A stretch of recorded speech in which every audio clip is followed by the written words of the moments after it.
After the LXCI installation is complete, the page will reload. Click the drop-down list and then select Lenovo XClarity Integrator. Click the three dots in the top right corner and then click Settings.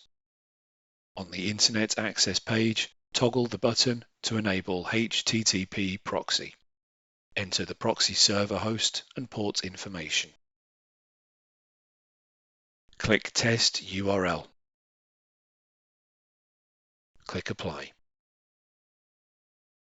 Click Log Configuration. Configure the log level, which can be fatal, error, warn, info, or debug. Specify the maximum disk space for the log stored on the disks. Configure the log level for cluster-aware update plugin. On the Update page, Lenovo XClarity Integrator automatically checks available updates from the Lenovo website.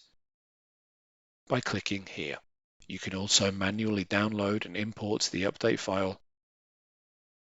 On the Privacy page, choose whether you want to send us the usage data or not. Click Native OS Management. This feature allows you to manage your hardware when no Lenovo XClarity Administrator is available. Click Close to exit settings.